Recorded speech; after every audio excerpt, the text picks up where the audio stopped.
ગુજરાતની અંદર બગદાણા બબાલ બની અને હવે આ જ ઘટના છે તેમના પડઘા આખા દેશની અંદર અલગ અલગ ખૂણામાં પડી રહ્યા છે। આ વાત અમે એટલા માટે કરી રહ્યા છીએ કારણ કે ગુજરાતની અંદર લગભગ કદાચ આ પહેલી એવી ઘટના હશે કે જ્યાં ઘટના બની અને એ જ પછી આ ઘટનાની જે માહિતી છે અલગ અલગ જગ્યા પર આપવામાં આવી રહી છે, અલગ અલગ રાજ્યમાં આપવામાં આવી રહી છે। આ બધાની વચ્ચે આપણે એ પણ જોયું કે કોળી સમાજના કર્ણાટકથી એક આગેવાન આવ્યા હતા નવનીત બાલદિયાને મળવા માટે અને હવે કર્ણાટકની અંદર જે તમામ જે કોળી સમાજના ગ્રુપ છે આખા દેશની અંદર અલગ અલગ જે ગ્રુપ બનાવેલા છે તેમાં પણ ગુજરાતની આ ઘટના વિશે હવે ગુજરાતના લોકો છે તમામ કોળી સમાજના આગેવાનોને વાકેફ કરી રહ્યા છે।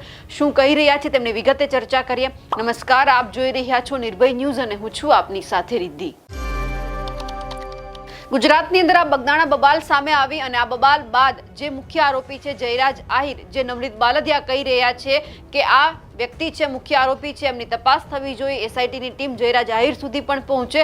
હવે આ તમામ લોકો નવનીત બાલદિયા હોય કે કોળી સમાજના ગુજરાતના આગેવાનો આ બધા જ લોકો એક જ માંગ કરી રહ્યા છે કે મુખ્ય આરોપીનું નામ સામે આવે, એમની ધરપકડ થાય, એમની પૂછપરછ થાય। અને આ બધાની વચ્ચે એ પણ જોયું કે કર્ણાટકથી એક કોળી સમાજના આગેવાન છે તે પણ નવનીત બાલદિયાને મળવા માટે આવ્યા હતા।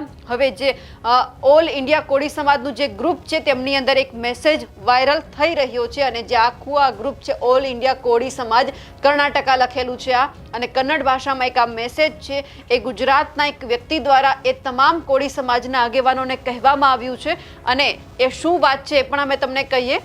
જે વ્યક્તિ દ્વારા મેસેજ લખવામાં આવ્યો છે કન્નડ ભાષામાં એ છે કે નમસ્તે મિત્રો અને ભાઈઓ, હું ગુરુ તલવાર સુરત ગુજરાતથી હું તમને એક વિષય વિશે કહેવા માંગુ છું કે સમાજ કેવો હોવો જોઈએ, સમાજની એકતા કેવી હોવી જોઈએ, આપણે સમાજ સાથે ખભે ખભા મિલાવીને ઊભા રહેવું જોઈએ, આપણો સમાજ શૈક્ષણિક, આર્થિક અને રાજકીય રીતે આગળ વધવો જોઈએ, આપણા સમાજના વધુમાં વધુ લોકો ધારાસભ્ય અને સાંસદ બનવા જોઈએ। હવે હું તમને ગુજરાતની એક ઘટના વિશે જણાવવા માંગુ છું। તે ઘટના એવી છે કે 30/12/2025ના રોજ ભાવનગર જિલ્લાના મહુવા તાલુકાના બગદાણા ગામમાં કોળી સમાજના એક યુવક પર અન્ય સમાજના 8થી 10 લોકોએ આવીને જીવલેણ હુમલો કર્યો છે। આ હુમલાનો ભોગ બનનાર નવનીતભાઈ બાલદિયા બગદાણા ગ્રામ પંચાયતના સરપંચના સંબંધી છે। અત્યારે આખું ગુજરાત કોળી સમાજ નવનીતભાઈની સાથે ઊભું છે। મુખ્ય આરોપીની ધરપકડ ન થાય ત્યાં સુધી અમે જંપીશું નહીં।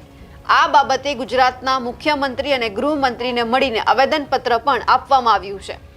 ગુજરાતના તમામ કોળી સમાજના આગેવાનો, સાંસદો અને ધારાસભ્યોએ ગુજરાત સરકાર પર દબાણ લાવ્યું છે। અહીં કોંગ્રેસ, ભાજપ અને આપ તમામ પક્ષોના ધારાસભ્યો અને સાંસદો એકઠા થયા છે।